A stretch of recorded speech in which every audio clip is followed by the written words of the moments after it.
Hi. So, thank you all for tuning in. Though we can only see us virtually today, I'm Matthias Niemann from PIRCHE, and I want to give you a talk about how to calculate epitope mismatch probabilities with the PIRCHE RAMP module. And first up, of course, thanks to Immucor for having us today as guest speakers, I would say. And I hope you enjoy that session. So, what's the actual deal? What do I want to tell you today? Well, we know that the PIRCHE score in solid organ transplantation is correlated with de novo DSA. So our patients develop antibodies against the respective donor when they have very high PIRCHE scores. So we saw here in 2017, for example, in the paper from Niels Lachmann, that PIRCHE scores above 90 were associated with over 30% incidence of de novo DSA after 10 years. This also strikes through on graft survival, actually. And we see here in that middle plot that this high PIRCHE group, the risk group in red here, has also impaired graft survival compared to the other patients. But we also saw that in a more recent paper from Sakamoto et al., that if you not only consider the 5 locus PIRCHE scores, like in the Lachmann paper, but also the presentation by the DQ heterodimer, then this also still applies in particular for the DR and DQ locus. So why should we all aim for epitope matching? Well, thing is that we get a pretty good idea that we have a better or more precise definition of compatibility when we look on the epitope level. And what we see on these plots here from the Niels Lachmann paper again is that although we have just one mismatch in these top plots here for DQ and DR, we see that this single mismatch can be distinguished further by the PIRCHE score. So we see one DQ mismatch with a low PIRCHE score has a lower incidence of developing DQ DSA than if you have one mismatch with a very high PIRCHE score. So we also see that this impact is locus-specific, right? Therefore, we see that here in the locus-specific plots, but also in that very recent paper from Zhang et al. On heart transplantation, we see that in particular the DQ locus, DR locus, so class 2 is very prominent here in terms of correlation between epitopes and antibody formation.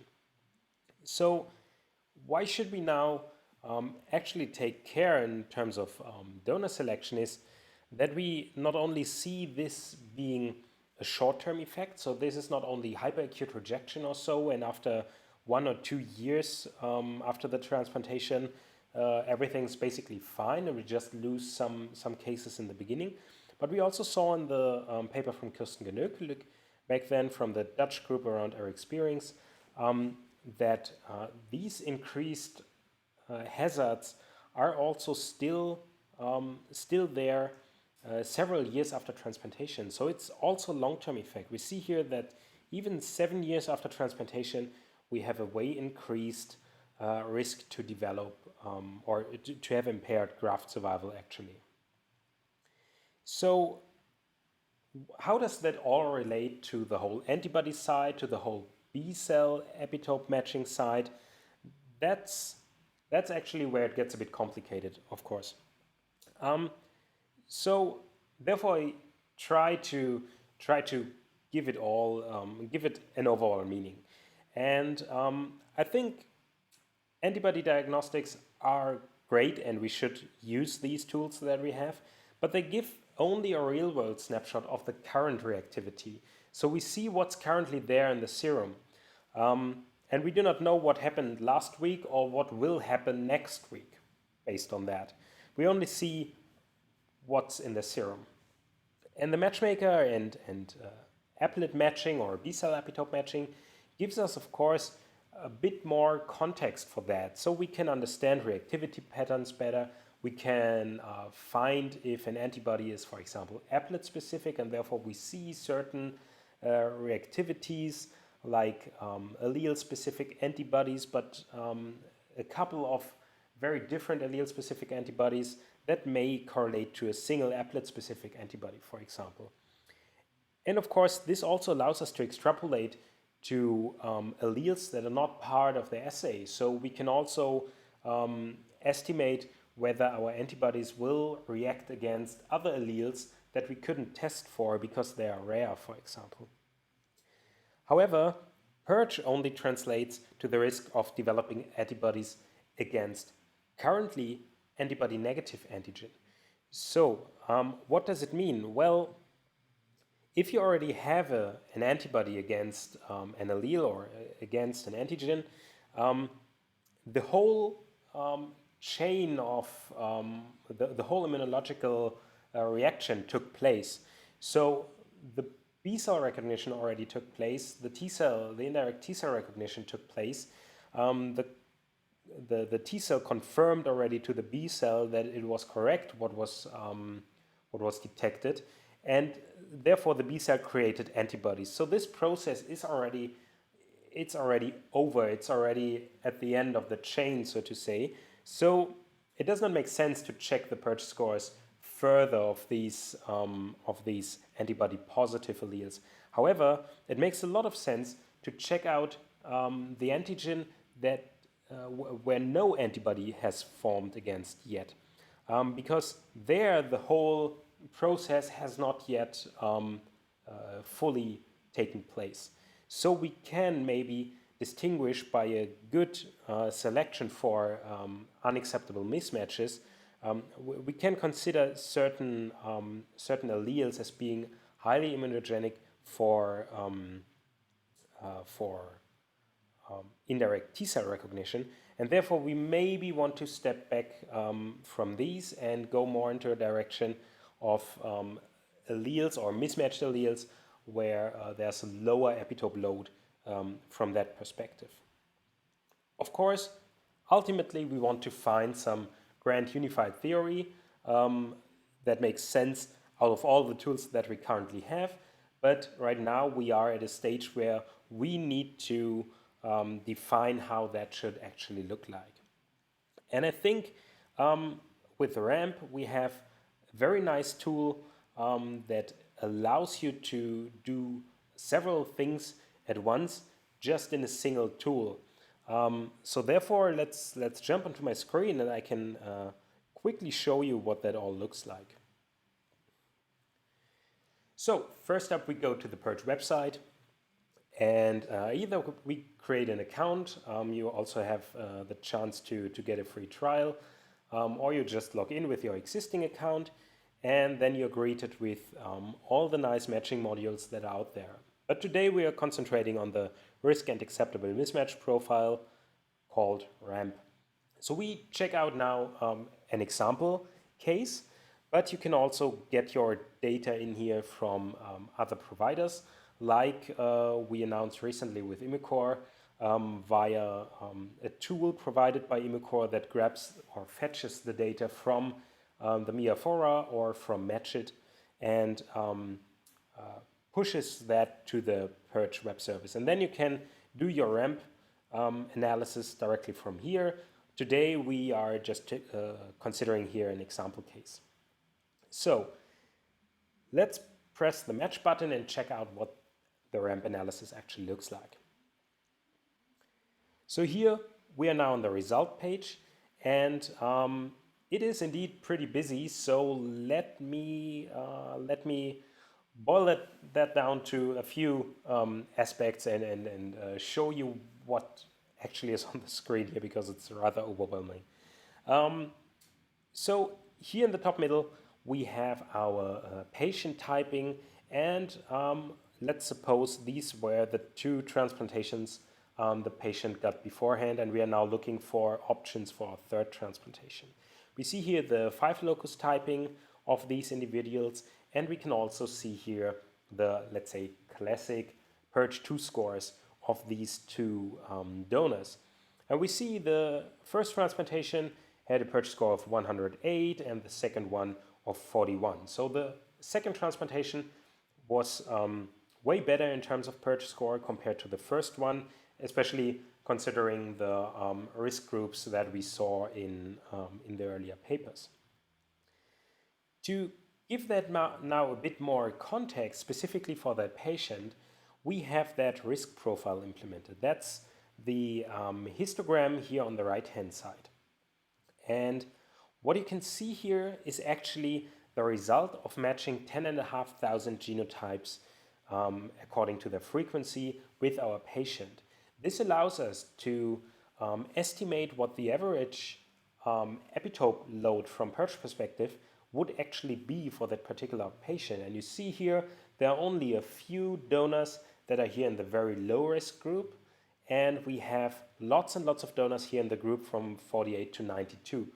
This means like 65% of our donors would be in that group, and only 22% of the donors would have a better score.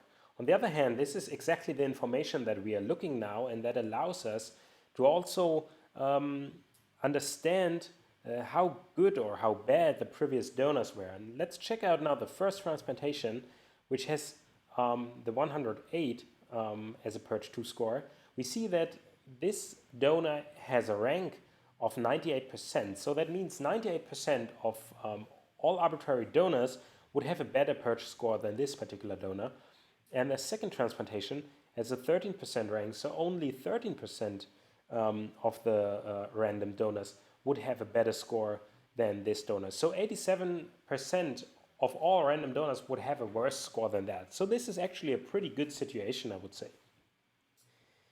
And if you do not have previous transplantations, well, then you can still give or still extract quite a lot of meaning from these numbers. For example, we calculate here that PIRCHE median, where you can say 50% of your random donors will have better scores and 50% will have worse scores. And this is here for that specific patient, a PIRCHE score of 65. So we saw beforehand that the PIRCHE score is also very locus specific. So we may want to focus a bit more on class 2, for example, or on the DQ locus, for example. So this histogram here is now also in our latest version able to not show only the overall PIRCHE 2 scores, but also the locus specific ones. So if you check out now how the DQ looks like, you see that there are only few options with low DQ epitope loads. So most of our donors will yield high DQ mismatches for the high DQ PIRCHE mismatches for that patient. However, let's check out the DR locus.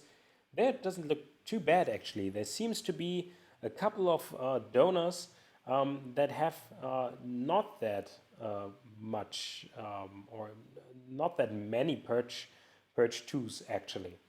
So it's maybe good checking out how the DR locus looks like for these donors actually. So, and now let's come to the graphs that are in the center of the screen actually, the acceptable mismatch bars. What you have here is actually a bar chart showing all the different alleles that are that occur in the given populations. So we selected now a population of European descent, and then we calculated all the different PIRCHE scores of these alleles. So you can translate that to how many PIRCHE this allele brings into the transplant pair, so to say.